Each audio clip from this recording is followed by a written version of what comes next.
Welcome to the Murder Media podcast, where we analyse and overthink true crime. I'm your host, Dr Stella Marie Gaynor, and you can follow the project at Murder Media 81 on Instagram and Facebook, and you can email the podcast directly at murdermedia81@gmail.com. There we go. Second time of asking. Not bad. Today I'm joined again by the wonderful Dr Shellie McMurdo, who has thankfully wonderfully agreed to do this very early on a Monday morning. So give us some grace, I think. Good morning, Shellie. How are you doing? I'm all right. It's a Monday. We're yawning. We are yawning.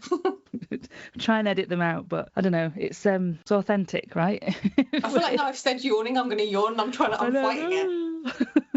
Don't do that. Have a yawn. Let it out.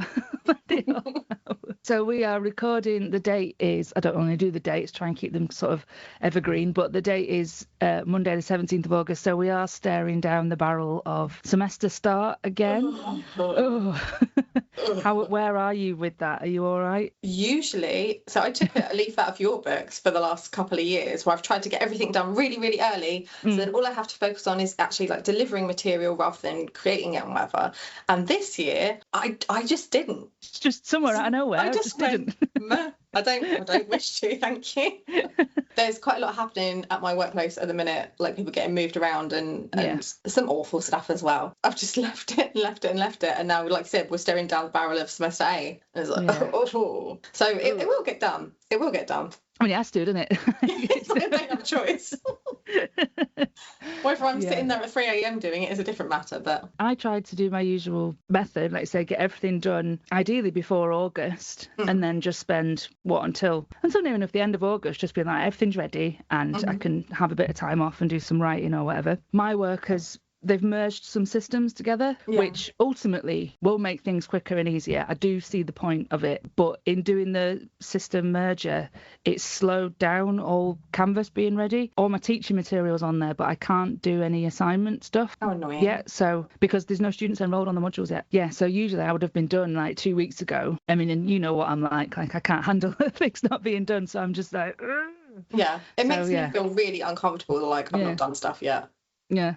But that was my own fault rather than a system thing. That was just me. Can't blame anyone else for that.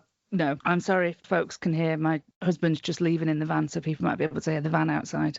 Oh, in a minute, my husband's going to slam the door really loudly. So yeah.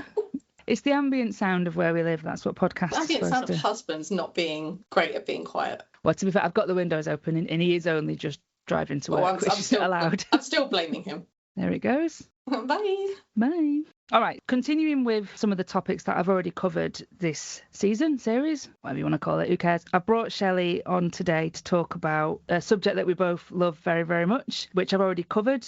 I don't remember what episode it was, the last one or the one before, I can't remember, when I looked at Columbine on screen. And I did mention in that episode that there was some screen representations of the shooting that I wasn't going to talk about until I got Shellie here. And then me and Shellie are also going to go over Zero Day. Now, weirdly, or maybe not weirdly, when I put my Columbine on screen episode out, whenever the fuck it was, I don't remember now. In the past, I had somebody get in touch with me to invite me onto their podcast to talk about Zero Day on another podcast as well. So I've been talking about Columbine and Zero Day a lot recently. So I could only apologise to anyone who might happen to listen to all fucking 3. But anyway, so it's been in my head loads. Let's start with the event generally. I did go through it a little bit on my episode where I was sort of explaining, again, 2 lads walked into their Columbine High School in Littleton, Colorado on the 20th of April 1999, and it was Dylan Klebold and Eric Harris, and they shot a load of students and one teacher, wasn't it, died? So, yeah. And then they turned the guns on themselves and took themselves out. Most of what happened in the library because their bombs failed to go off. They shot some people, but most of the murders happened in the library. It happened 20th of April 1999. I was 17. I must have been I was trying to figure it out. I'm really bad at maths. I think I was 14, 15-ish. So you were still in high school? Yeah, I was year 9. 9th grade. So it was the spring before I turned 18. So I was at sixth form college doing my A-levels. So I've got here then to chat about our experience of Columbine as it happened. How old were we? We figured that out. What it was like over here in the UK as it happened. So what do you remember as the news unfolded? I remember, so I was already like a little goth at school. I had dyed my hair black, I think the previous summer. Before that, my natural hair colour's blonde. So I've been a little blonde gal wandering around, and then suddenly I had this like pitch black hair. Liked Marilyn Manson, liked Placebo, were like a massive thing for me then for some reason, but like was into kind of alternative music.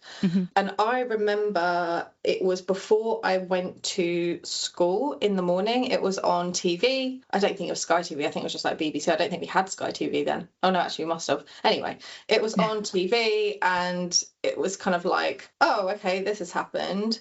The kind of impact of it for me didn't happen until a few days afterwards, when it had been kind of reported on, and you know, the boys' pictures have been plastered all over the news and stuff. And I would say, this sounds maybe a bit weird, but I would say Columbine is a world event that impacted me so thoroughly in like one of the formative periods of my life, because I got, you would think, and this is such a weird thing, I thought about this often, it's such a weird thing. So, you know, Harrison and Klebold were kind of like, you know, what wore the trench coats and stuff like that. And I think it was fact like they didn't actually like Marilyn Manson, but at the time it was very much, oh, they liked Marilyn Manson. But I always remember there was this article in The Sun that was something like shock rocker Manson. Like, who says shock rocker? Like shock rocker Manson inspired killers or something like that. And of course kids at school knew I liked Marilyn Manson. And from then on, me and my two friends, so my two very best friends were boys, and one was blonde and one was dark haired, weirdly enough. All right. And I was like their little kind of goth mate that hung out with them.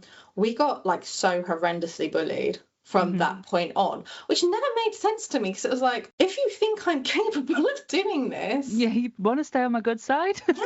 So I would say, like, more than perhaps like 9/11 impacted me in a different way, but more than 9/11, more than anything else, it really impacted my life, because of being horrendously bullied at school does make you a different person growing up. If you're lucky enough to never experience bullying, I think you grow up with a much sort of better sense of yourself, or just not even necessarily better, but just like a sense of self that isn't coloured by people hating you for no reason. And it a sense of self where you don't have to doubt if it's right or not. And it made me very like prickly for many years, because I would just assume people were going to be horrible to me, so I'd be horrible to them first.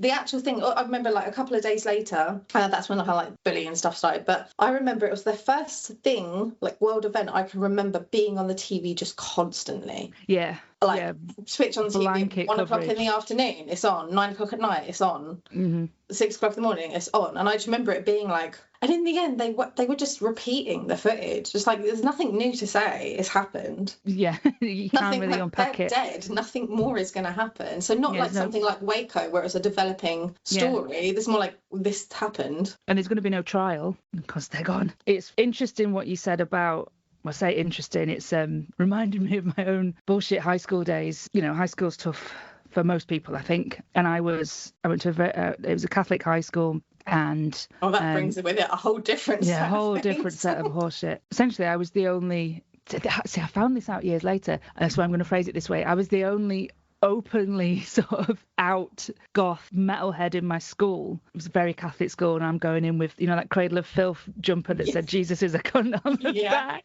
So I'm going to school with that. You know, I've got half my head shaved, I'm wearing a nose ring but taking it out, and various teachers go past and, you know, insisting on wearing loads of black eyeshadow even though we weren't supposed to wear makeup, all that stuff, wearing para boots even though we're supposed to wear shoes. I used the phrase the only sort of out goth was because so I left high school in 97. When Facebook came along, sort of 2004, 2005, and do you remember you would make friends with people who you went to high school with in the early days of Facebook? Since got rid of them. I did not. I was like, fuck you. Fuck off. Well, there was a handful of people, I say handful, maybe two lads who once we sort of reconnected on Facebook, both of them said to me, you know, I always thought you were really brave at school because you were coming in your Cradle of Filth and your Fear Factory and your Pantera t-shirts and stuff. And I was well into that music, but I didn't say anything. And I was fuming, because I was like, you watched me get bullied and get shit for ever since year 7 when I first started listening to the Levelers. That, you know, that was the first gig I ever went to as well. That's a blast from the past, jeez. Isn't it? You know, you watched me deal with all of that and you never said. And it's, yes, it really pissed me off. But, it's high school's difficult for everybody. And I guess if they saw the amount of shit that I was getting, why stick your head above the parapet, I remember I had a similar thing, but it's when I went to, because I didn't stay in sixth form, I went to college elsewhere. Yeah, I went to a different college. I got the hell out of Yeah, I got the hell out of Dodge. And I remember there was a girl who, she was in the year below me at school. And so when I was in the second year of college, she was in the first year, and she'd suddenly become goth, and she used to try to speak to me and be like, oh my God, I remember you from school. And I'd be like, yeah, cool. And I used to have this thing, and this sounds really awful. And like, obviously I'm a grown up now. I don't think this anymore much.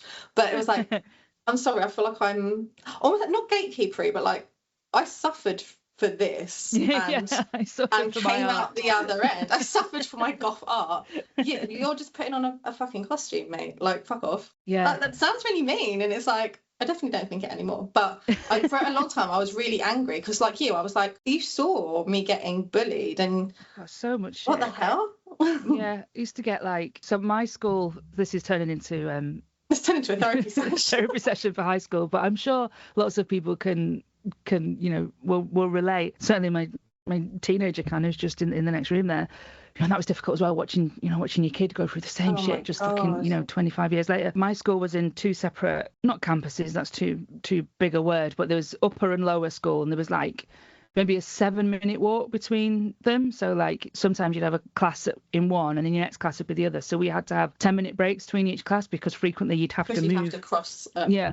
So you'd walk between them. And I remember just like between every lesson, whenever I had to walk that walk, there'd always be, half the school walking in one direction, half the school walking in the other direction. So you're walking past the whole school every 50 minutes. We'd had, the all-weather sports pitch thing. It's all kind of gravelly, really sore when you fell on it. I remember that was it year 10 maybe? And that influx of year 7s, there was a bunch of lads who took it upon themselves to throw handfuls of the gravel at me whenever they saw me in between every class. I hope they've all gone bald and have prostate issues now.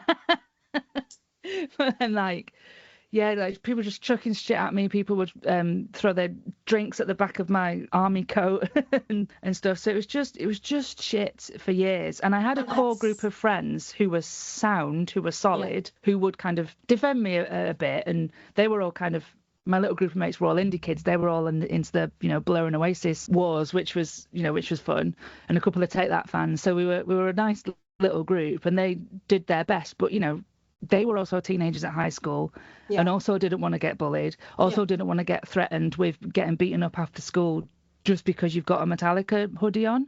When you think back on it, it's like, fucking that's insane. Like I think the worst thing that ever happened to us, we weren't allowed to go out. I was going to say go out and play. Not that we weren't allowed to go around and walk around a gravel bit for lunch one time. I can't remember if it was raining or whatever. And we got beaten up with hockey bats. And that was in full view of the teachers. I went to a very rough school, and I think a lot of the teachers were like, well, I don't want to get hit by a hockey I'm not getting involved with that. Yeah. So we like that. People used to like chew up paper in their mouths and like spit it at the back of my head. So it like gets stuck in your hair. Stuck in your hair, yeah. But I mean, when you think about it, what vile little creatures, and what I don't know, I can't ever imagine as a child thinking that would be okay to do something to someone else. No, even when you maybe just because I never had the opportunity, because I was the one having it done to me. If the tables were turned. I would have set you on fire. So when Columbine happened, it was 1999. I was in college, and it was a new-ish sixth form college. I think maybe we were like the second or third year to use it. So it was a very nice, swish new college.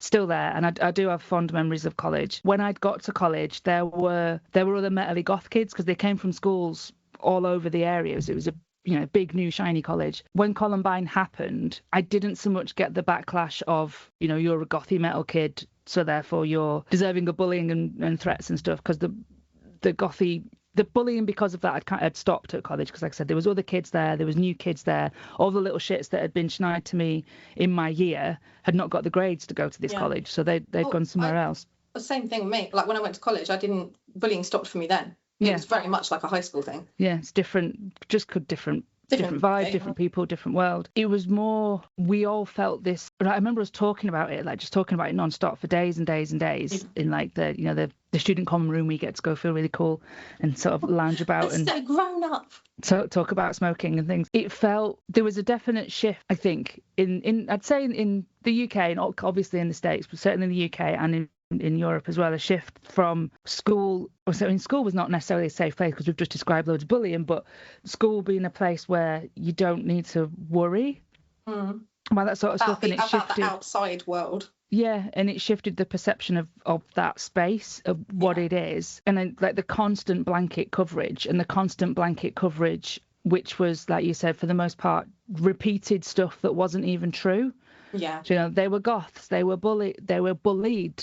You know, they were fighting back against bullies. They only went after the jocks, and it's no, none of that was true. And the UK press jumped on the same horseshit that was being spun by the American press. Yeah. Which was shit. Sort of the broader fear of teenagers that brought as well, I think was quite marked because, I don't know, maybe I had my own fear of my peers, but I don't think that adults feared teenagers very much until then, unless I'm completely misremembering the 90s, which I might be. I don't ever remember, like you, like I had a fear of other teenagers when I was a teenager. I think I never really got comments about how I looked from adults until Columbine.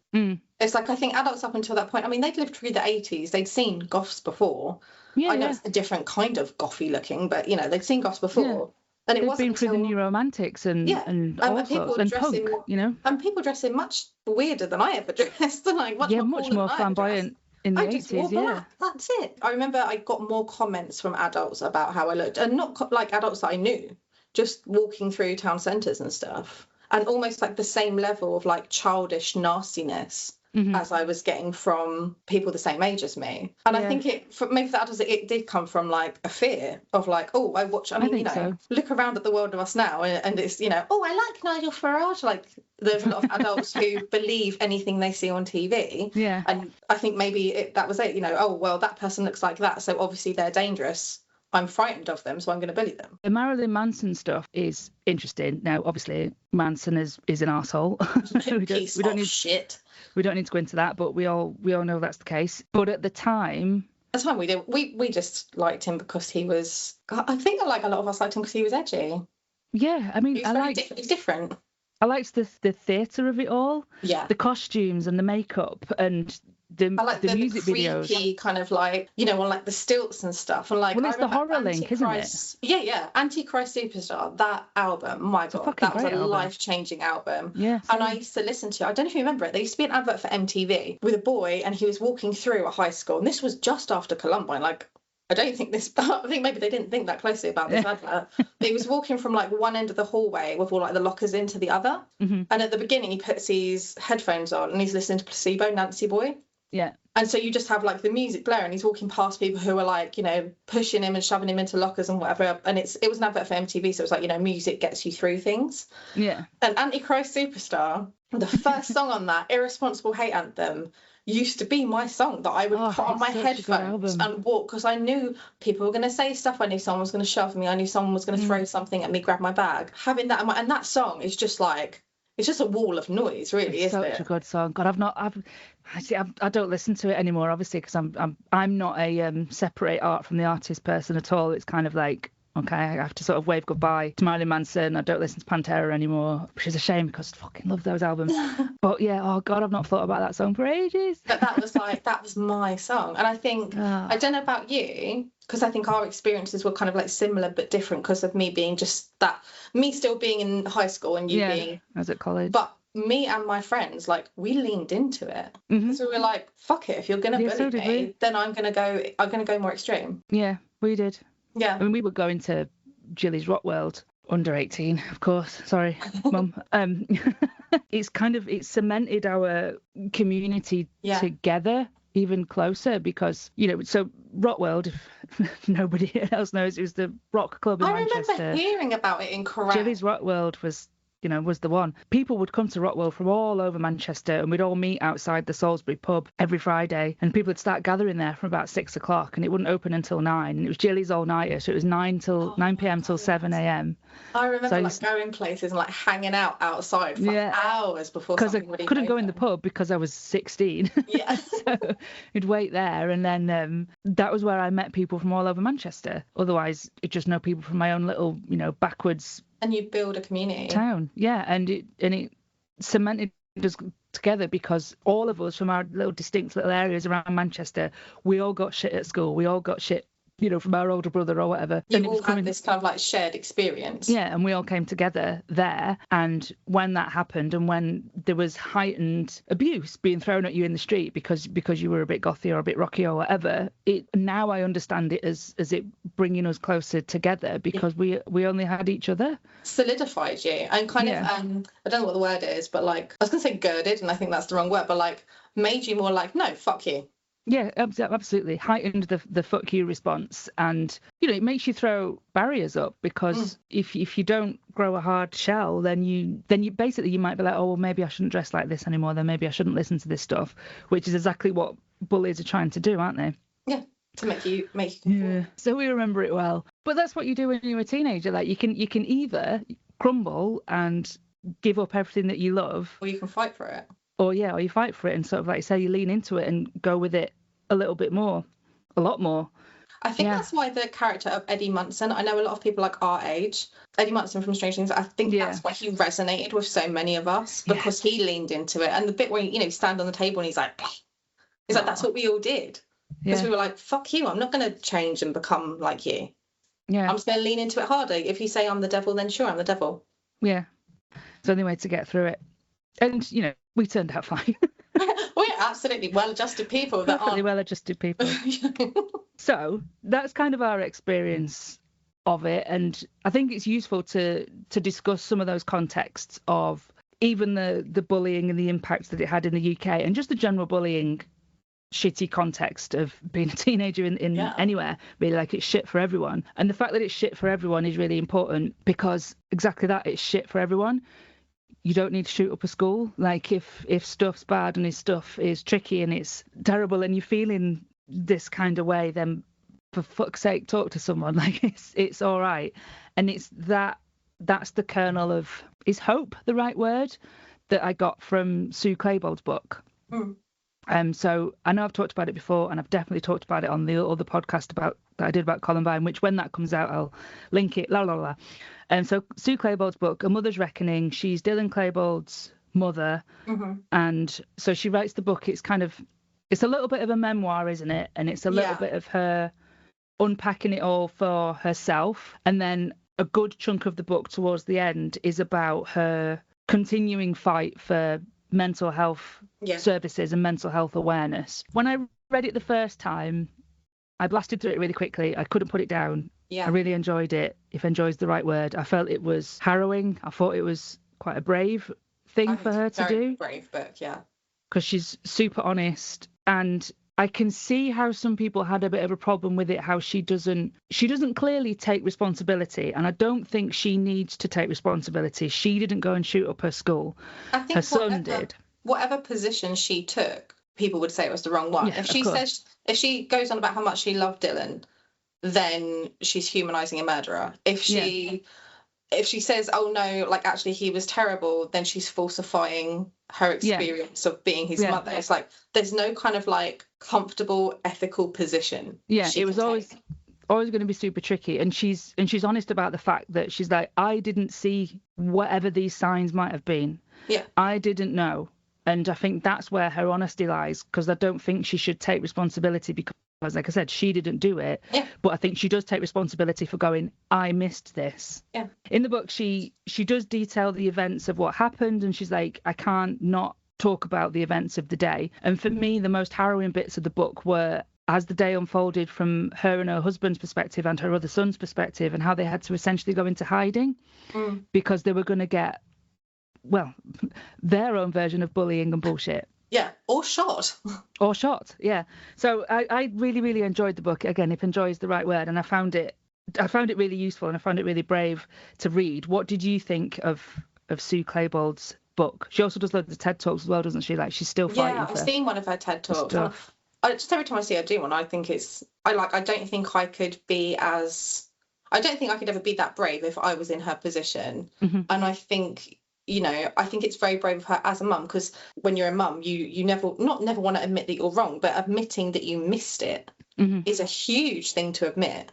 Yeah. Because she full well knows there's other mothers and other people out there that are like, well, she must have known. Well, if she had gone they in his must room, have known. like, how could you not know? Like, how could you not know that, she should have gone in his room? And it's like, yeah, well, she didn't though. Yeah. So what's the point of debating or even it if now? she did go in his room, we were all teenagers. And we all teenager that liked, I mean, and especially in America, he liked guns. Yeah, so that's not weird. Everyone in America. Yeah. And we were all teenagers. We all hid great portions of our life from our parents. How well we hid that, I guess we'll never know unless we asked them, like, did you know that I was doing this? And chances are your mum and dad will go, yeah, we did. Yeah, we did. Yeah, we just thought we weren't going to have that fight today. Yeah. All teenagers go through not telling their parents quite everything. It's part of growing up. It's part of that separating your identity from your parents' identity.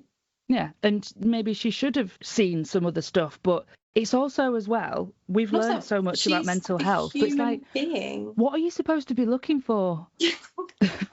Like a diary entry saying, in 2 months' time, I'm going to murder everyone in the school. It's like, okay, I'll look out for that. But so the other thing is, I think people expect mothers in particular to be superhuman in some way, to be like, have psychic abilities when it comes to their children. It's like, if a kid wants to hide something from you, they will hide it from you. They will, yeah. If your kid's smoking cigarettes or anything, they'll just not have the light. Impulse body spray.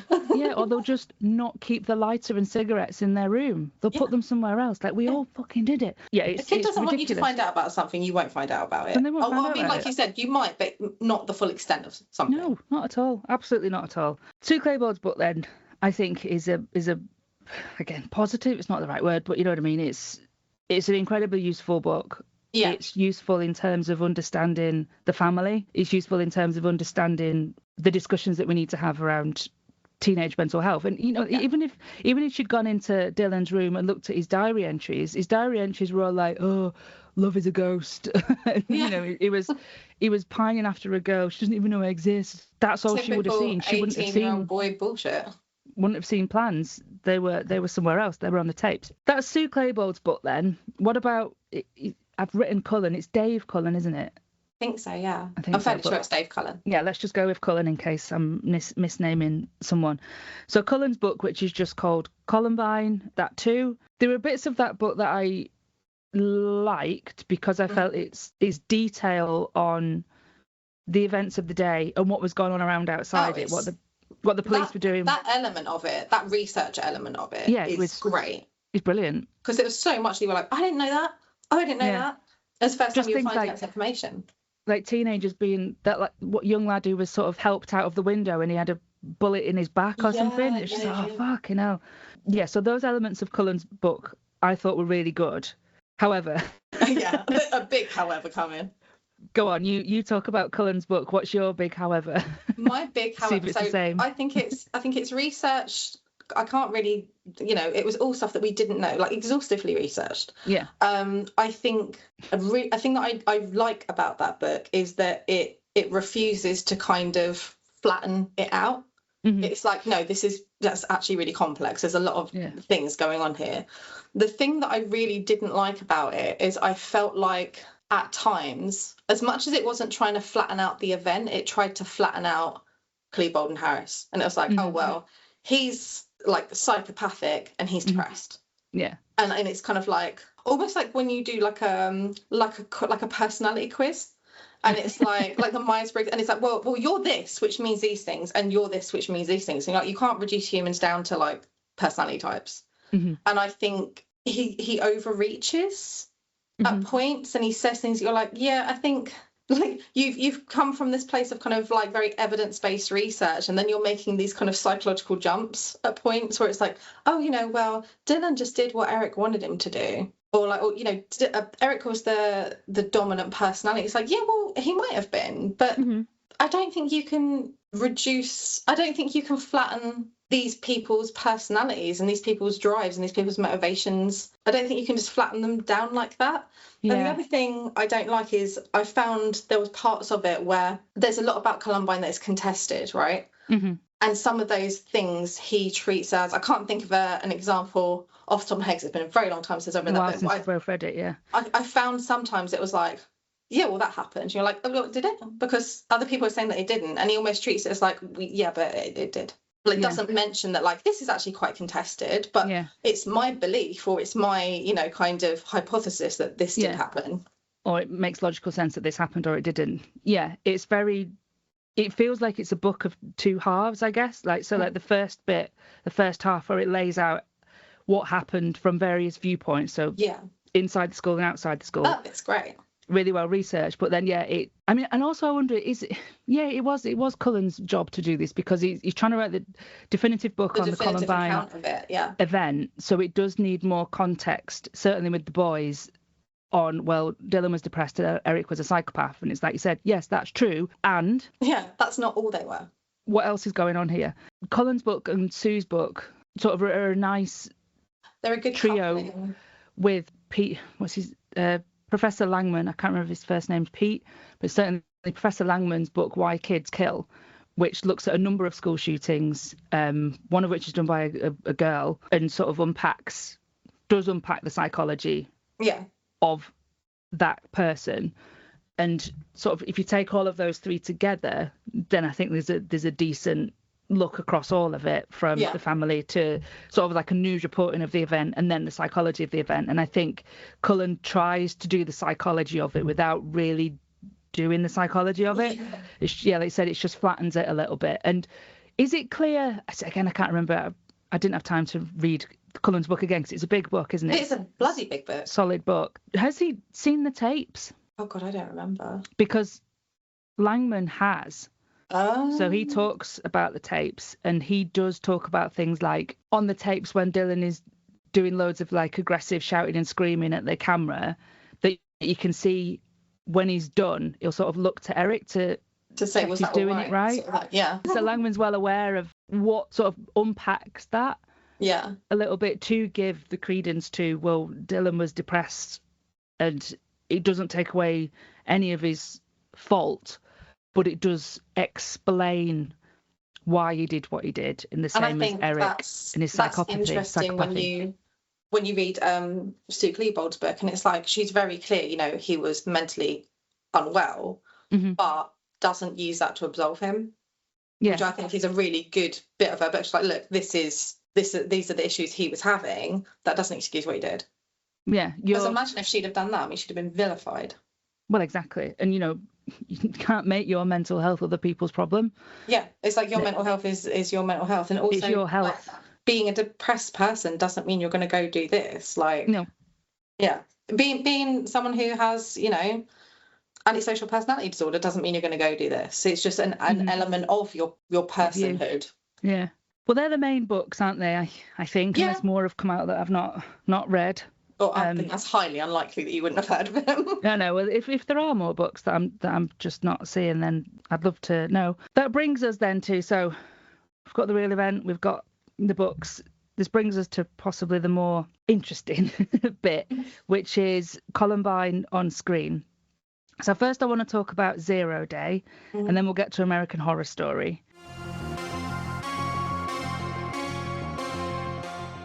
Okay, then let's talk about Zero Day. So I did talk about it in whatever episode I was talking about Columbine. I just can't remember. 2 episodes ago, maybe? I don't know. But I was talking about Zero Day, independent film. We've got 2 lads, and it's all filmed from them with little digital handheld cameras filming themselves. So it's obviously echoing the basement tapes. Yeah. And then the shooting sequence is, we see it all through CCTV in various rooms of the school. Yeah. So what are your thoughts on the film generally? I think it's a great film. I think it's a great film. I really like that film. I'm not sure if it's a film that I would kind of like switch on to relax, but like I'd watched it a very long time. I watched it when I was putting together Blood on the Lens, because it was one of the films, because it being about cultural trauma, it was one of the films that I was kind of considering. And in the end, I thought, which sounds stupid, in the end, I thought it wasn't horror enough. Yeah.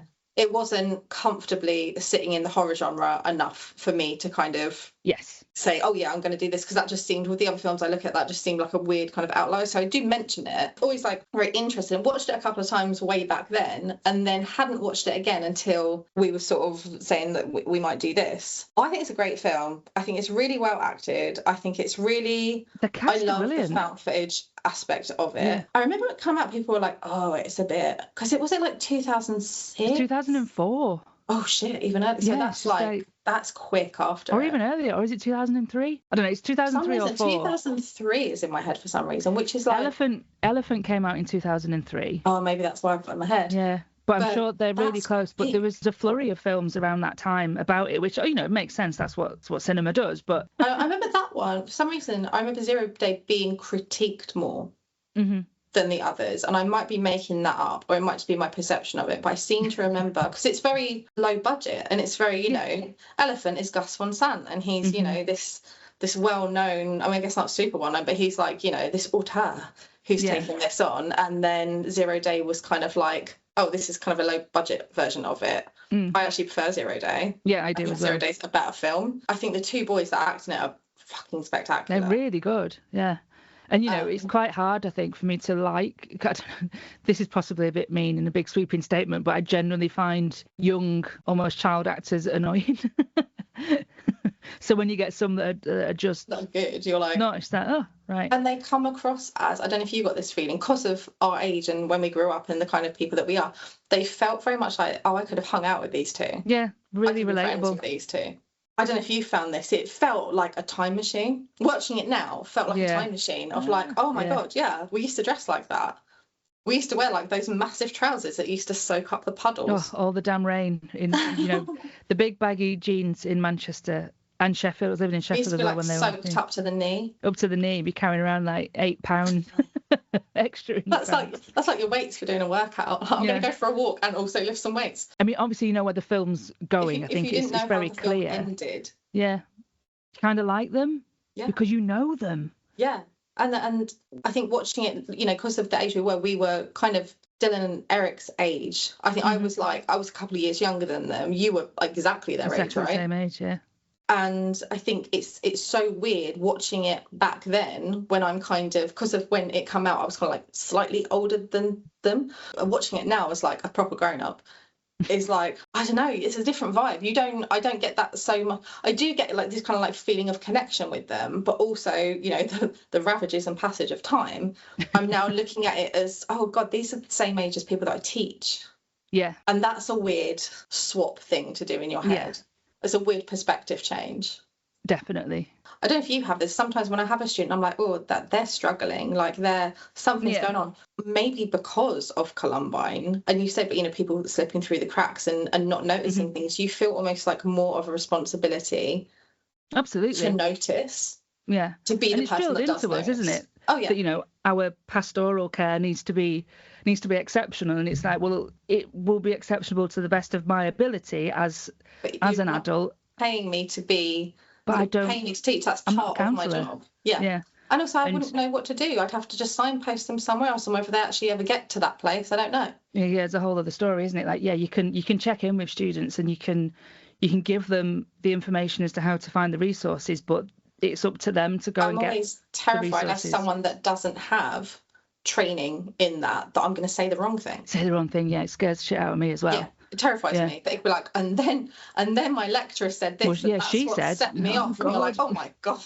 Yeah, it's scary. And we're also, and it's a good thing that these days we are getting better at understanding mental health and noticing things and seeing when something's not quite right, or responding when a student comes to us and says, listen, I'm not doing well. All of that is a wonderful positive thing, and the more strides we make with that, the better. But it does leave us as academic staff with a responsibility that we're not always equipped to deal with.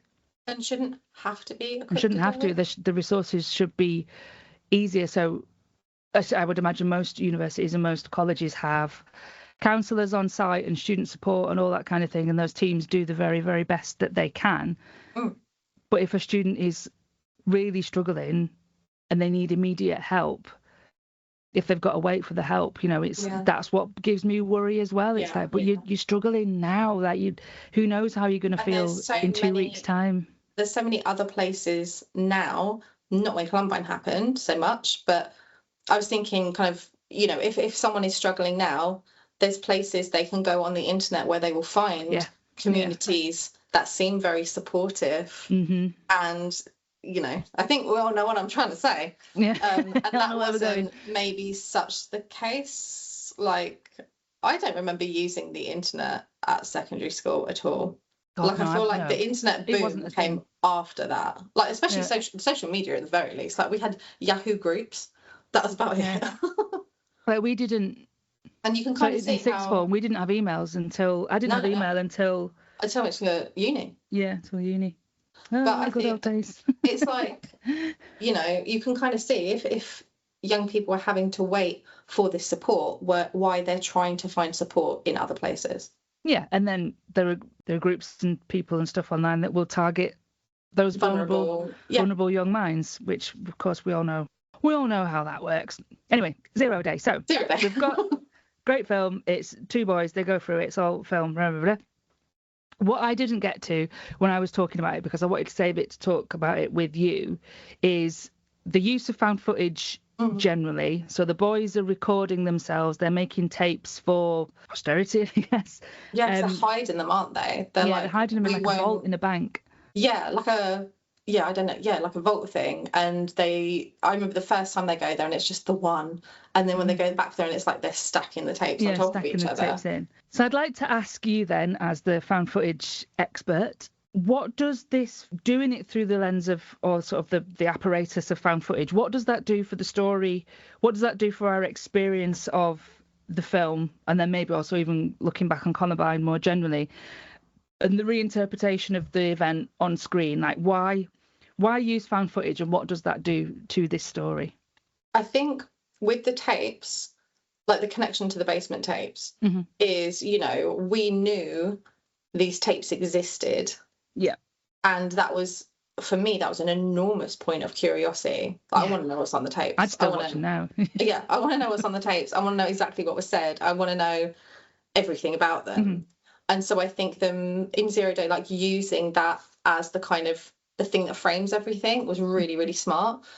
I also feel like the found footage aspect of it, because it's not a movie where it's just constantly that them talking to the camera and da-da-da. They have bits where they're just being silly teenage boys, and it brings you kind of closer. There's dead time where they're just chatting shit and being teenage boys. It brings you closer to the story. And I think also, like, Columbine was, to my mind, the first heavily mediated event. Like, I vaguely remember Waco, so I was like 8 or 9.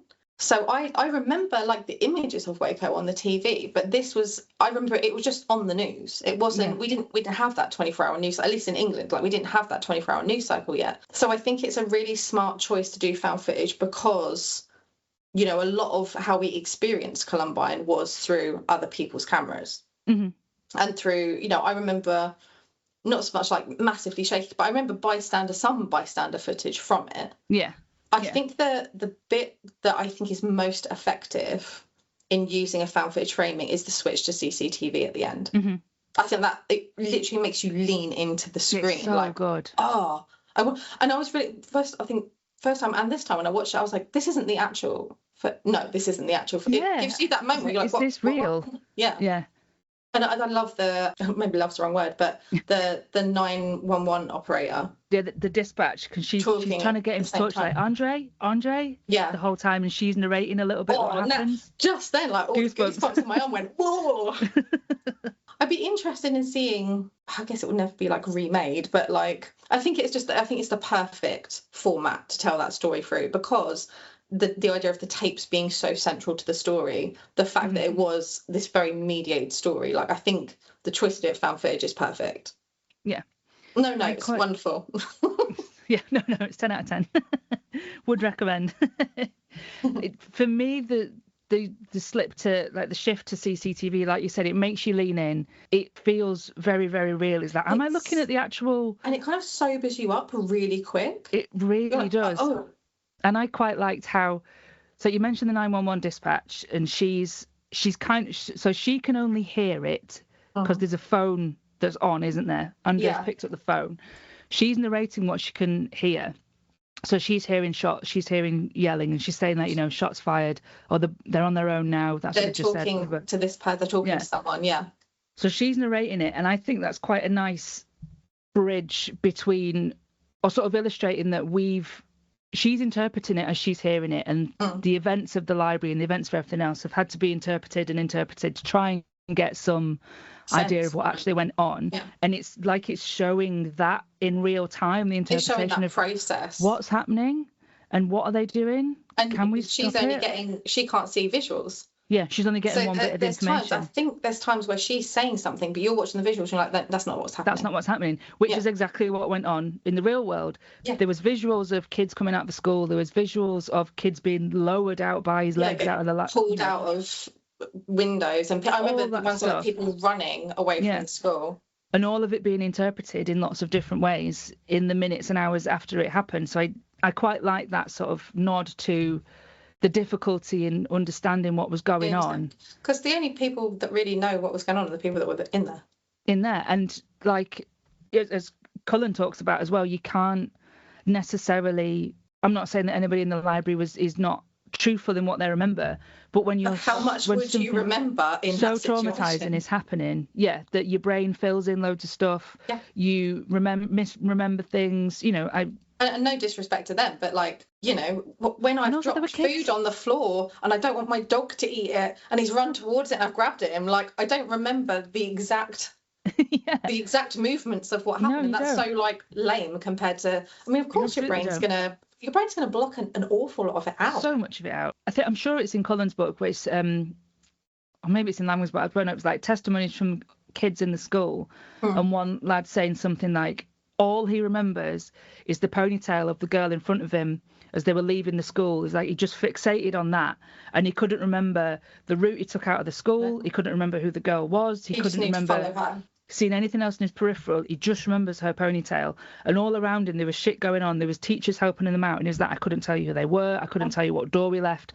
All I remember is this ponytail. Or people will remember a specific smell. Yeah. Or something. And it's like, I think that's a really good illustration of, there was so much going on around that he only remembered that. Fixate on this one point and get out. And that's it. So 0 Day, big fans. We recommend that you watch it. When I was doing the research for the other episode, I found some other Columbine based films. So I talked about Elephant in detail, so we don't really need to go over that again. So I had plenty of issues with it. I said capital O opinions. And then I found a bunch of other films that I didn't watch. One, because I didn't really have the time. And two, because just watching the trailers made me incensed. Okay.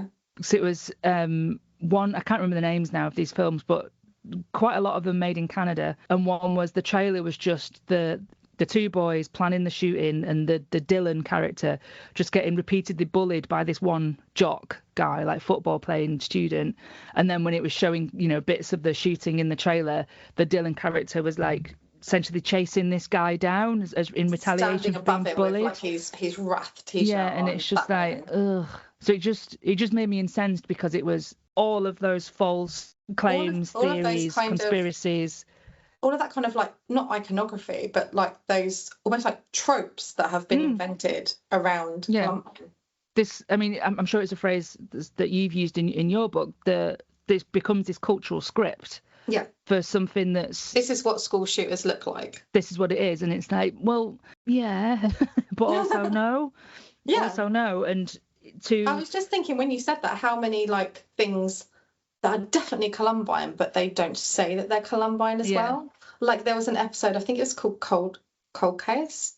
And I only know about it because Carl Gollner's in it. But Carl Gollner's in it. And he's like the Dylan-y character. Yeah.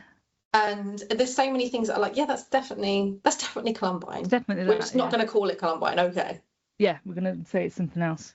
But yeah, I don't remember what those films are. I did list them in the other episode, but don't watch them. Or maybe do. I don't want it now. I don't want it. I mean, and it looked interesting for a bit. It looked sort of overly like cheap gore effects with really off-color blood, and it kind of looked sort of schlocky and fun for a bit. Then it was like, no, hang on. This film seems to be this really appalling narrative that they were bullied and they were getting revenge, so therefore it's just and fine. Didn't Eric and Dylan themselves make like films? They made like... Yeah. I've got this thing in my head of like the trench coats and them kind of doing like this Reservoir Dogs kind of walk. Yeah, they did loads of stuff. Like, it'd be interesting if that film kind of played off that idea, but I doubt it does. But yeah, don't know. Look at me trying to excuse it. I'll let you know. You've not even seen it. That brings us then, very neatly-ish, to American Horror Story. Mm-hmm. In the first season, American Horror Story, which was then later named Murder House, we've got a house where anybody who dies in it, their soul remains, and the house is haunted by a number of ghosts, one of which is Tate Langdon, played by, now looking back on it, a very young Evan Peters. Yeah, I kind of don't want to rewatch it. Yeah, it's just, I'm like, this is now inappropriate. Yeah, no, inappropriate. He is a troubled young man, and he's a ghost in the house, and he's haunting the house. And as American Horror Story series always do, it's always backing and, to and fro through the timeline, as the series always do. And we find out that the reason that Tate is dead and a ghost in the house is because he died, because the police stormed the house to arrest him because he had shot up his own school. Now, Yep. Tate didn't take his own life at the school. He went home and the police come round, and he essentially it's suicide by cop, isn't it? Yeah. Suicide by cop essentially is what happens to Tate. But in the toing and froing in and around the timeline, we do get a sequence where we go back to the school. We've got the library sequence, then we've got some sequences on a beach with some other ghosts. And the reason I bring this up, because you wrote an article on it, and it was the first thing of yours that I ever read. And when I first read it, I was really jealous that you'd written something so good. And I was like, oh, it's going to be really hard to be a friend. Damn it, it's really brilliant. And I'd loved it. And I've gone back to it so many times, and I teach with it, and it's ace. So I'd like you to brighten everybody else's day with your lovely work on Tate and American Horror Story. I think it was for like a journal, like an essay collection. It was all about, I think it was like 2015 when the call for papers come out, and that was the American Horror Story Hotel year. And Hotel is my favourite. I love Hotel so much. I love how glamorous beautiful. It is. It's like it's gorgeous. James Patrick March is my favourite character from what a character. Horror Story. Yeah. I just all the time I just do the voice around the house. I mean, I can't stop doing it. It's worth mentioning, Evan Peters is in lots of American Horror Story. He also, of course, played Jeffrey Dahmer in The Monster, and it's just always worth mentioning that the talent of that man. Oh, it's insane. He's ridiculous. He should be given his flowers more often. All the awards, it's someone. I mean, I know it's his job to be someone completely different every time, but he can be really menacing, and you're like, oh, that's horrible. Or he can be really vulnerable and sympathetic, and he can be really funny as well. Yeah. He's a great comedy interviews actor. with him as well. Like, he is a funny motherfucker. Yeah. I always thought his eyes were strange. His eyes are so like black. Like, I've never seen anyone in real life with eyes that are black. Because he's quite blonde, isn't he? But his eyes are very, very pale. Dark. Yeah. Yeah. Anyway, carry on. End fangirl. I really liked that episode. I really liked Murder House in general. Like, I think it's I sometimes have an issue with Ryan Murphy stuff, is that I think he knows how to create a world, and he knows how to bring all these really interesting threads out. I think he's much worse at closing down all those threads. They do end up spinning their wheels a bit. Oh, yeah. And it's like a lot of the time, a lot of the American Horror Story seasons, I find like the 3 to 4 episodes at the end, you're like, what? And I wonder if it's the problem of the channel is like, we need this to be 20 episodes, and it's like, well, actually, if it was 15, it'd be a lot tighter. He needs to kind of, it's like he's almost forced to spin it out at the end, and it's like, and then he kind of loses track of all his little threads. We could have tied it up a month ago. Yeah. My favorite seasons of American Horror Story are the ones that have the more closed up sort of like, right, that's the end of the story. And the ones that I dislike are the ones that kind of go on sprawling. So like Hotel, I think Hotel ends really, really well. Yeah. I think Murder House ends really, really well. Yeah. So they're probably why they're my favourite too. And Coven as well. Coven goes a little bit wobbly, but what I found really interesting about Tate is talking about that whole, like we said a minute ago, like this script of this is what school shooters look like. They wear big combat boots. They wear black trench coats. They have this kind of like outsider, outlaw identities. I mean, a lot of this comes from Columbine. They kind of gave us the visual, this is what a school shooter looks like. And what I found there's a couple of things that I found really interesting about that season of American Horror Story and Tate in general, was that it's meant to be, I feel like it's meant to be in 1994 that the shooting is. And there's closer school shootings to that. Yeah. There's like, I wrote it down because I know I wouldn't remember. So the Thurston school shootings is 1998. It's a lone gunman. Yeah. So in American Horror Story, it's just Tate. So why didn't you base it on this one that's actually like chronologically closer. Why did you go 1 year more? And I think it's because, like, Columbine has become this absolute, like, sounds weird, like the standard. That's the standard school. That's like, that's everything that you need to know about school shootings. Yeah. And when you have someone that deviates from that scripture, like, oh, no, that's not how you do a school shooting. Or we just don't recognise it as... Yeah, as the same thing. And like the Virginia Tech shooting in 2004, you had, I'm pretty sure, like, that was the gunman who, he took a load of pictures that looked like Old Boy. Like the promo shots of Old Boy, but in his manifesto, he called, like, Eric and Dylan martyrs. Like, they've become... What a wanker. And what I find really interesting is, like, Eric and Dylan used a lot of popular culture to create their visual identity. So, like we were saying earlier about them making their little films, and it's a bit Reservoir Dogs, and, like, the trench coats are kind of like gunslinger coats. And the little, like, was it Dylan had, like, the little round, like, dark glasses. Yeah. A bit like Leon the Professional kind of, like, glasses. Yeah. They use so much from popular culture to create their visual identities, and now they are the thing being drawn from to make visual identity. So Tate, you know, he's got the combat boots. I'm fairly sure he's got, like, the long coat, doesn't he? I think he wakes up and he's, like, listening to metal. So I think that's interesting. The other thing that I thought was interesting is how, for me, the bit in the library, so I think it's been a while since I watched it, but I think the episode where, so it's Halloween, they can leave the house, the ghost can leave the house, and that's when he goes to the beach with Violet. And these teenagers turn up, and because it's Halloween, they have these horrific injuries. You think it's Halloween costume, and they're being really, like, horrible to him and being really kind of, like, threatening to him, and you don't really get why. And then the next episode opens with the shooting. Yeah. So they kind of do this, as American Horror Stories want to do, this kind of, like, fucked up, non-linear kind of storytelling. And I remember thinking, I still think now, it's the point at which, because American Horror Story is, like we said about Hotel, it's lush. It's very beautiful. Yeah. It's well made. It has high production values. You have great actors in it. It's well lit. It's everything. The cinematography. Yeah. And it felt to me, the start of that episode didn't feel like American Horror Story. It took out everything that makes American Horror Story. All that texture was gone. All that texture. And it was very, like, clinical and kind of, everything's very bright. And it's not like these sumptuous kind of gothic interiors. Everything's very bright. I think I mentioned this in my article. It's kind of bloodless. Like, the massacre scene in American Horror Story is bloodless. And, like, American Horror Story is not a series that is bloodless. They don't shy away, do they? It's overly bloody, if anything. Yeah. It's like, been described where everyone is excessive. Yeah. Constantly. It's all about excess. And that's why we like it. That's part of its kind of identity. And then this was a school shooting, and there's very little, if any. I don't think there's any.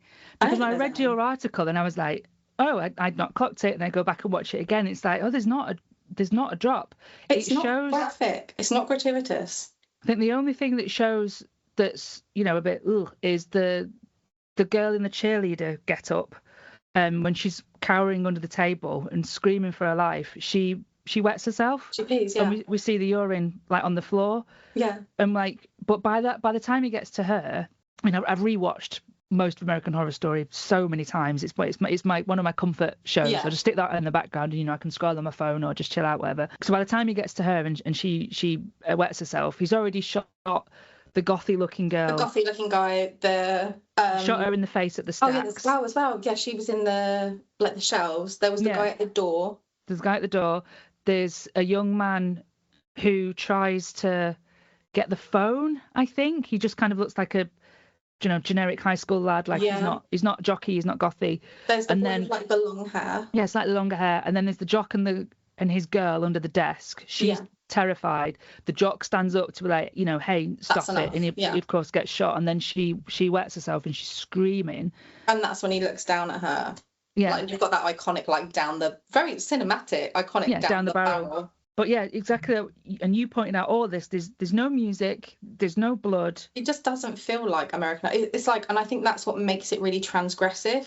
Because American Horror Story, even though it uses a lot of people from real life, I mean, not so much in that first, I think you get the Black Dahlia in the first season, maybe? Hang on, please hold. Please hold. Stella is accessing her mind palace. Give me a minute. Yeah, so there's the Black Dahlia, and then the doctor that kills her, he's real. He is real. But he didn't kill her because we don't know who killed her, but Dr. Montgomery, he was real. But these are very long ago. These are very, and also very niche characters as well from history. I feel like with that episode, the reason why it's so transgressive and feels so weird is that you have it in the middle of this series that is very excessive and very da-da-da. And this kind of like, but we know it's fictional. We know like, okay, and at this moment in the series, it brushes right up against, this is quite recent American cultural trauma. This is, we are stating close to the wind. Yeah. And I remember the reviews were being like, it's disgusting. It's da-da. And it's like, was it? Was it really? Was it? Yeah. It was harrowing. Like it was horrible. But there's like I said, the screaming of that girl as she's begging for her life. Oh my God, and she's almost like hyperventilating. It's horrendous. It's awful. It's interesting, or is the word interesting, or just very telling, and just what always fucking happens. Sorry, there was a car beeping outside. Something can be really excessive and full of textures and full, like I said, the lighting, the costume, that house that the whole thing is filmed in is just stunning. I would live there. So when we get to Hotel Cortez or the New Orleans location in Coven, like it's so beautiful. And then as soon as something brushes up as being reality, it's like people recoil from it. So they got in trouble. Well, they didn't get in trouble. They just decided to edit a scene in the Cult season. There's a mass shooting at one of the political rallies, and like the 2 days before, Stephen Paddock was his name, had done the shooting in Vegas. They edited that mass shooter scene. It's all caught up in the story. One of the characters want to go and do a shooting and to further Kai's political career, who's Evan Peters again. And gets into everything, that boy. He really does. So they edited it down so that sequence was a lot shorter. So when it went out that week live on, let's say, I don't know, these dates aren't correct, but let's say the shooting happened on the Friday. This American Horror Story episode was supposed to go out on the Sunday, and as it came on, they put a title card on it saying, "We filmed this ages ago. We're well aware of the events that happened 48 hours ago. Changes have been made to this episode in light of that, but the full episode will be available on the catch-up service." So you could watch the full extended sequence, which is, from, I don't know, I didn't think it looked that bad, but then we've not just lost someone in a mass shooting. And we've talked before about maybe how our sense of what is not that bad is a little bit skewed. American Horror Story engages with the representation of real life violence all the time. It uses real world characters all the time. It uses real world characters not just from crime, but just generally from history. So you've got Andy Warhol in there. You've got Eileen Wuornos in there. There's characters from all across sort of the spectrum of history and culture and politics and everything. And that's one of the joys of the series. I think the weaving of all that. It can do it so well is because it's so excessive. It's not going, this is a legitimate, accurate representation of this. It's like this is fun. This is excessive and like the Ed Gein series. It's like this is fun. This is fun. If you want this is facts, as fun as cannibalism can be, guys. Crack a book. Like, don't come to Ryan Murphy for your factual historical. Because he's not going to give it to you. He's going to give you camp, excessive wonderfulness.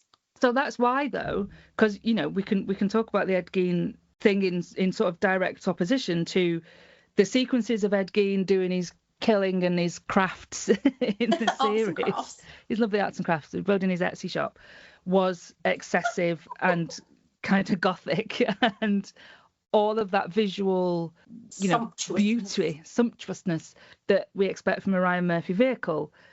But then, as you rightly point out, that library sequence, it strips it out. It's all of that is gone, and it's just bash. Relentless. Here's what happened. Ugh. No music. I mean, I think the only thing you get is Tate whistling. Doing them. And then he's not doing that for the whole time, is he? I can't remember, but there's whistling. He's walking. It might not even be in that episode, It might be a previous episode where you see him walking down the hallway. Walking down the corridor. I think the other thing that I think is really interesting about that episode is it's not just representing Columbine, it's representing a lot of the mythology of Columbine, and it's representing a lot of the misreporting. It's doing a lot. Yeah. And it's not just going, there is a guy in a library with a trench coat on and a shotgun, and this is Columbine, obviously. Like it's engaging with things. It's very, very well constructed. Like it's a very rich scene. I mean, I don't think I actually talk about any other scenes in that article. I'm just going to talk about this. Well, the bit of the article that properly, again, like I said, made me horrendously jealous that you'd written it and I hadn't, was that you pointed out that on the beach, one of the girls with her face hanging off, what she says at the beach scene doesn't match what happens in the library scene, and you're pointing to the bullshit around the girl who said yes. Yeah, her name was Cassie Bernal. Cassie Bernal. Yeah, because on the beach she says something like, "You asked me if I believed in God. Yeah. I don't even believe in God, but I said yes." Yeah. And then in the scene in the library, there's no such conversation. That doesn't happen. And then there was the whole thing in Columbine. I think there was a book about it called She Said Yes. Her parents wrote the book, The Girl Who Said Yes. And, parents lost their daughter. Horrific. But the parents were evangelicals. I assume they still are. And basically made Cassie into a martyr, into a Christian martyr. And I can't remember where this is from. Is it from Cullen's book or something else that I read? I don't know. The parents, like their families, their church, their pastor, is that the right word? Priest isn't the right word. Pastor. It always feels like, whenever I say pastor, I'm like, but not spaghetti. Not the dinner. But their, I don't know, church. A pastor. Their church lead, I'm not sure what the right word is, was saying that he'd had a vision of Cassie and he'd seen her up there and she was with Jesus and they just gotten married, and she kind of winked over to me and said, I can't talk now, but I'm so happy. And it's just like, LSD's a hell of a drug. What are you talking about? What are you talking about? Are you high? It's fucking mental. And then her book, the parents' book, The Girl Who Said Yes, making her into a martyr, and then the kids who were actually in the library, it was another girl who he asked. He didn't even ask it of Cassie. He asked another girl whose name escapes me. What's her name? I want to say Stephanie something, but I don't know why that's stuck in my head. Can't remember. It's probably wrong. But he did ask another girl. So the question was asked, but not of Cassie. But not to Cassie. But Cassie's dead and she can't argue otherwise. And they made her into a martyr. Considering how ready people were to tear Sue Klebold apart. I know. That's so much worse. It's horrendous. But there's all the stories of I'm sure Dave Cullen talks about this, that in the windshields of all the cars in the town were just stuffed with leaflets from all local churches. Everyone saying, come and grieve, come and worship with us. We'll help you through. We'll have cookies and we'll have this. The religious types just descended on the town. So tacky. And just leaflets everywhere. And then there was a National Rifle Association. What a great recruitment day for us. Gross. Yeah. And there was NRA stuff going on there, only weeks later. I seem to remember, the Bowling for Columbine film covers that, doesn't it? And there was another one, I think it was on BBC, a documentary, and it was the first time I'd heard Marilyn Manson speaking about it. Yeah, he did some interviews, didn't he? He was quite, even though he was a wanker, I think he was eloquent quite in that moment. Eloquent about it, yeah. Yeah. Yeah, because he said something like, they said, if you could talk to them. He went, I probably would do just that. I'd probably just talk to them. Because I don't feel like anybody did. Yeah, just that you're that's right. Actually quite a measured response to it. Yeah, again, Marilyn Manson's a wanker, but he could have been fuming about it, and he could have rightly told the press to fuck off. There's nothing to do with me. Or he could have been tacky and leaned into it and been like, yeah. But like you said, he gave an eloquent, very measured. Well, you did one thing right, Manson. It doesn't excuse you from all the other stuff. Brian. One swallow does not a summer make. Do you remember that it was not a conspiracy theory, it was just a bullshit theory that he was on the Wonder Years? From the Wonder Years. Because he just really looked like him. I remember, and I was talking to my husband about this the other day. The whole myth about Marilyn Manson getting his bottom ribs removed, right? This is in the days before social media. Yeah, so we couldn't check up on it. But all of us knew it. You knew this in Manchester. I knew this down in London. How did we transmit this myth? Where did that come from? How did we transmit this myth? Because it wouldn't have been in it's not like it would have been an article in Kerrang. And I used to buy that religiously. I bought it every week. Every Wednesday. Yeah. Maybe it was in his book. Because I used to, being the little edgelord that I was, I used to take the Marilyn Manson autobiography into my RE class. Stella. That's nice. how cool I was. Wow. Oh, it's so edgy. Oh, what a knob. So funny. And then as well. Oh, things I'm like, ooh. I was at a Catholic school. I was a prefect. Oh, Jesus. And I was going in my Cradle of Filth t-shirt that said Jesus is a cunt on the back. I think they're worth a lot of money now if you still There's a wonderful picture and it floats around the internet every now and then. Somebody's wearing that t-shirt and they're sat on the floor at a festival. And there's always someone dressed as Jesus at a festival. The Jesus is stood there with his like rude. With the guy just like, what?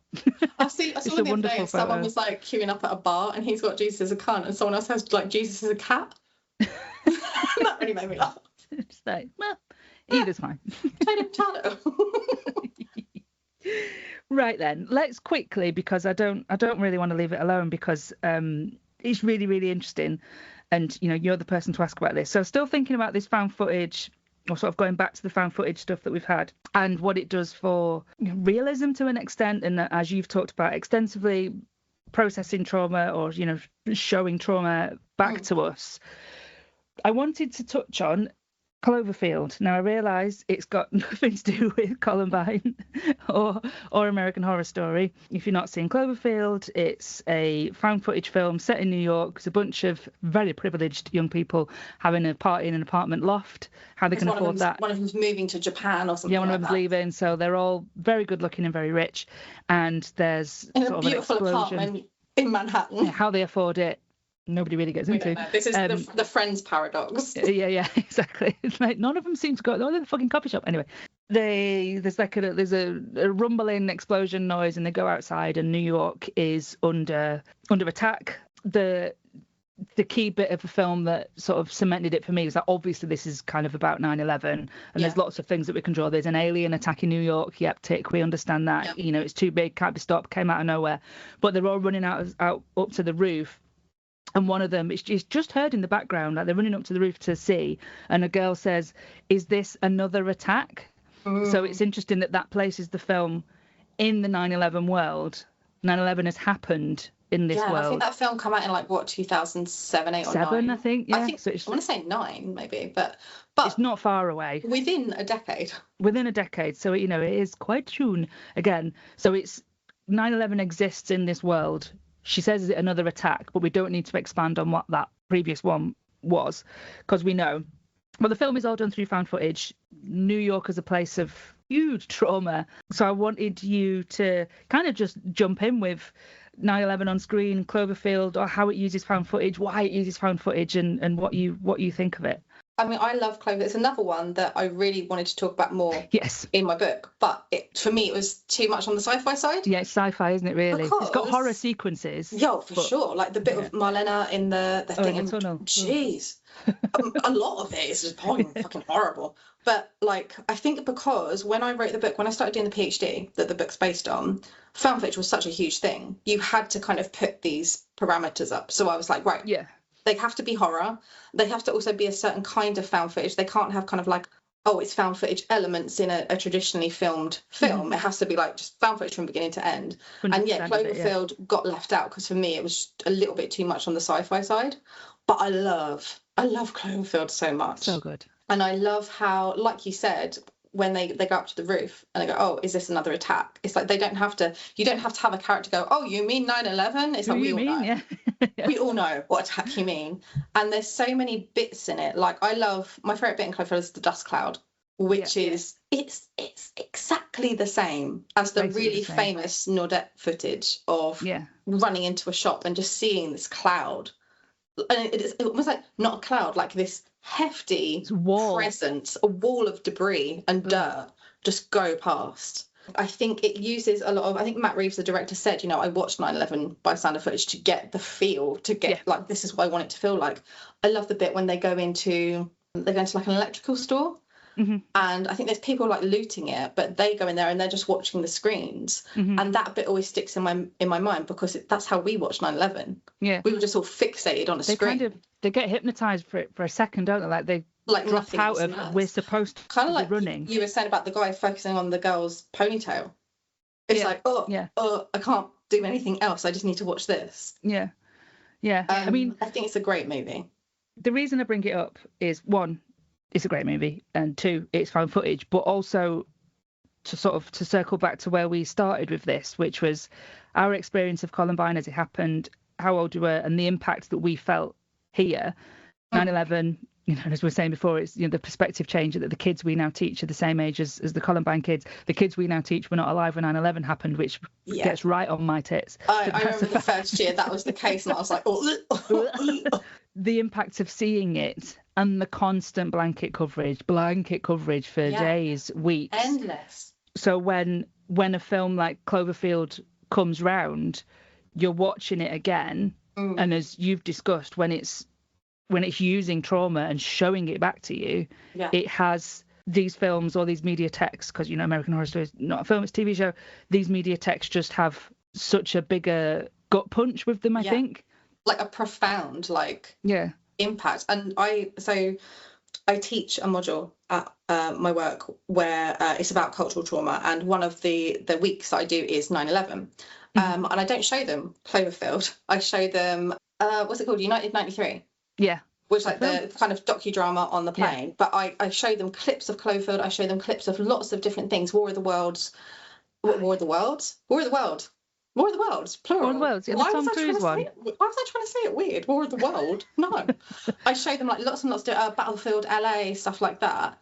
And a lot of it's really strange how now, like you said, the people that we're teaching were not even a twinkle in an eye when this happened. Now we're teaching history when we teach that. We're teaching history, and a lot of them, so last time I taught it last year, a lot of the students were like, I had no idea. Like, I'd seen images of it. I knew what it was, but I had no idea how, like, the impact of it and, like, and what was happening and, like, what people thought and felt, and this endless news cycle. And I talked to them about, you know, every year when we get the retrospective, it kind of, like, rips the scab off the wound again. It doesn't matter how many times you see the plane footage or the towers coming down. Yeah, it still makes my heart race, because you know, I watched it unfold live on the news, as I'm sure you did. Let's do it. Where were you on that day? I was at my friend's house because she had a baby. I said, how old was he then? He was maybe 2. Her childcare had fallen through, and I was like, well, I'm off today. I'll come round. So I was round at her house watching the little one, and I think I just had the telly on in the background. I probably had like This Morning on or something, you know, just background TV. And they interrupted it with a news broadcast after the first plane. And then it just stayed on because while they were doing the first broadcast, the second plane hit. So we watched the second plane hit live. I did as well, yeah. And then we just watched the whole thing. I was at college, and I think I can't remember what time of day. I want to say like the afternoon that I saw it, but that might be wrong. I don't remember. I remember that my mum... It would have been lunchtime-ish here, because it was like 8 o'clock in the morning there. And it must have been like 1:30-ish that it started going down, as they say here. I think my mum and my dad were at the school. They were at my younger brother's school. I can't remember if they were picking him up or they were dropping him off. They were doing something with him. And I was either waiting to go to college or coming back from college. I don't remember. I don't remember a lot from that period of my life. And my older brother rung me. And he was always ringing me to say, like, or always ringing the house to go, oh, put on this. Like, my older brother is unemployed, terminally unemployed, and so sits there in front of the TV. So a lot of the time it would be, oh, if you put on this thing now, like, it's like no one gives a shit. Shut up. So he'd ring quite a lot, and often I'd be like, oh yeah, I've got it on now. Oh, wonderful. And he rang and went, you need to switch on the television now. You need to switch on television. I was like, what channel? And he was like, any channel, just switch on the television. And you know when you're like 17, you're like, well, that's interesting, isn't it? Any channel. It was already blanket. Yeah. And so switched it on and watching it, and this sounds made up, but God's honest truth, I was watching it and I was like, what? And as I was watching it, the second plane hit, and I just remember going, yeah, I've got to go by. And then stood there for a while going, because as we all did, so stood there for a while going, this is, my brain isn't processing this. Yeah, what I'm actually seeing looking at. Things, but I'm not sure. And I remember ringing my dad and being like, can you come home? Can you come home like right now? Yeah. And so he was like, why? And I was like, things are happening. Yeah. And for me, it was this big fear of like, what's next? Because like in the book, I talk about, you know, the newsreaders saying it's just like a movie. It's just like a movie. And people at the time were like, well, or people, not at the time, people retrospectively go, oh, that's a bit crass. That's a bit. It's like, but no, that's the only way to deal with it. That's the only visual referent we had was Armageddon. Yeah.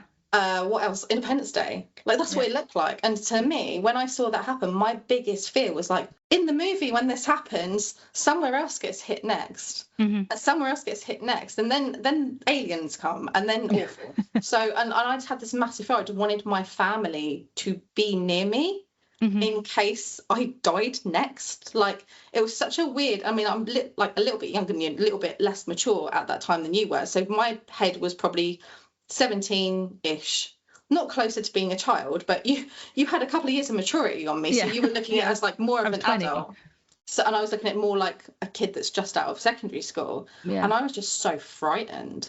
It was just like, and you couldn't take your eyes off it. You couldn't take your eyes off it, and like I remember the next day going and buying a newspaper because there was no social media, there was nowhere else to go and get information. You had to go to this thing called a newsagent and buy a newspaper.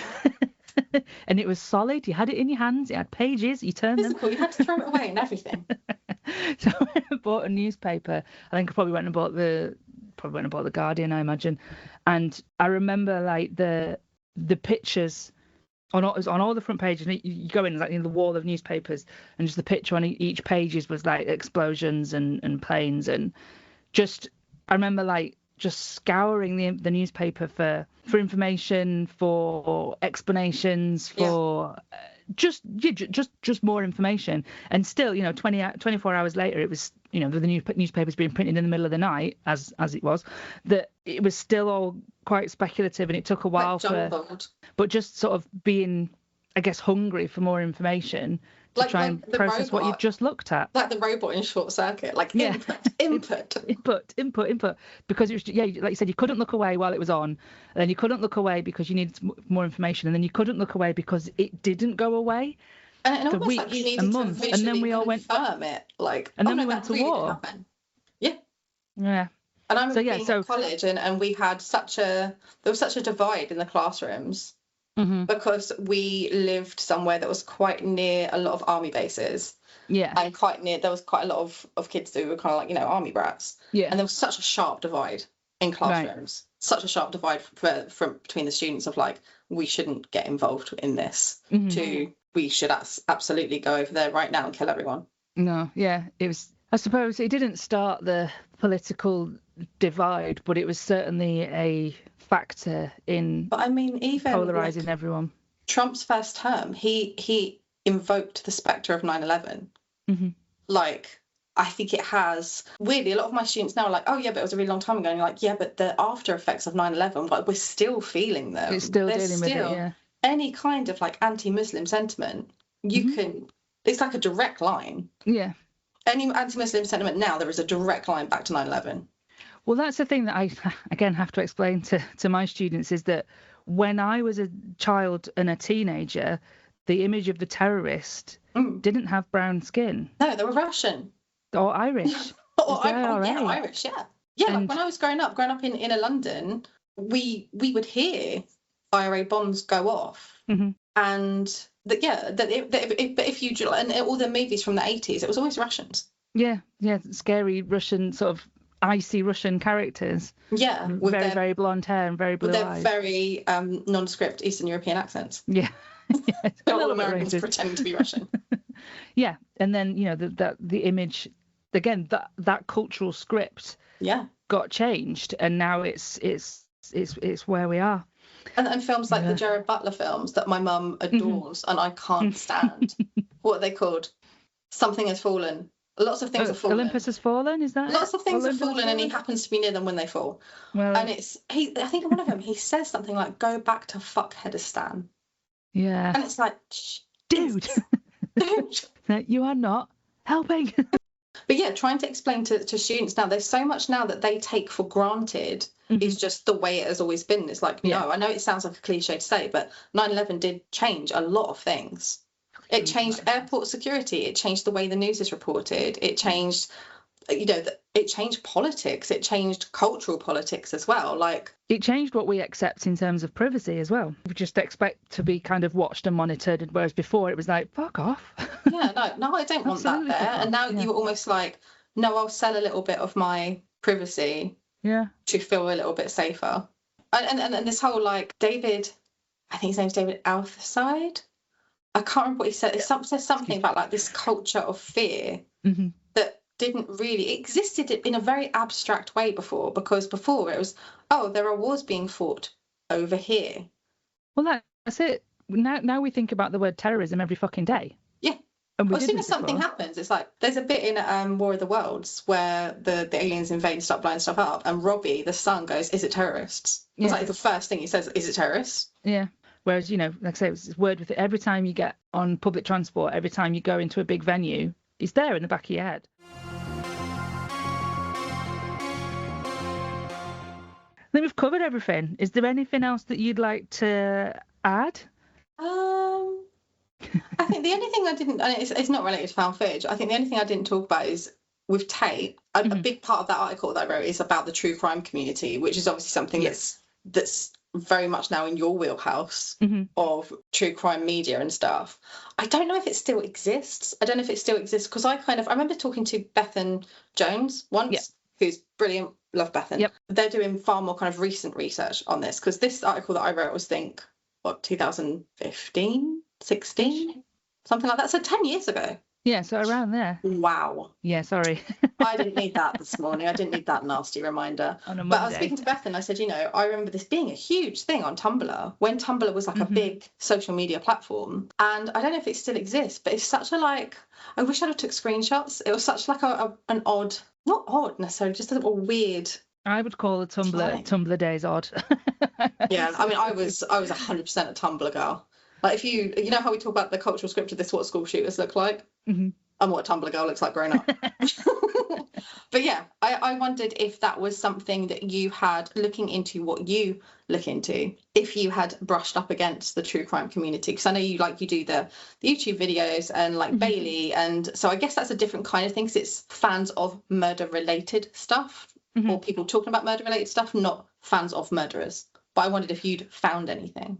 I've not looked into it myself, because I am trying to avoid fan stuff, mainly because I've never really done fan studies before. Yeah. Like Bethan Jones and other scholars, there are lots of people who do it. And I think Bethan does it so wonderfully. She does it so brilliantly. It's just there's not a need for me to do this. Exactly. I just leave that to you. You've got that covered. You're fantastic. One of my students did her dissertation this last academic year on the romanticisation of serial killers, particularly after they've been played by hot actors.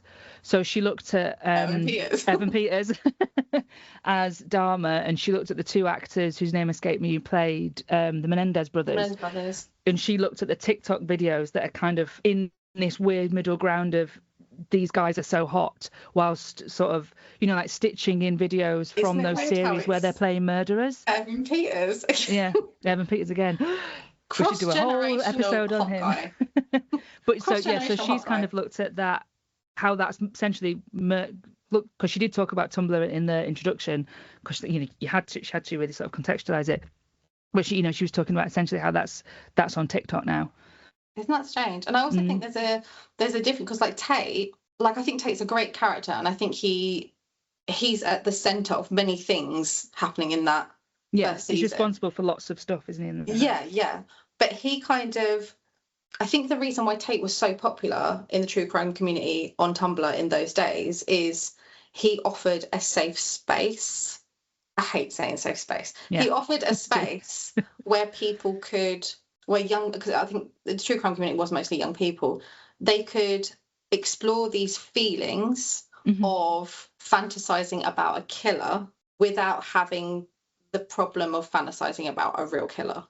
Yeah, a fictional killer. He's good looking, but we know he's Evan Peters, we know he's an actor, and we know Tate is a fictional construct and whatever. So it's almost like, when you're assuming a lot here, but I think the true crime community might be still is overarchingly young girls.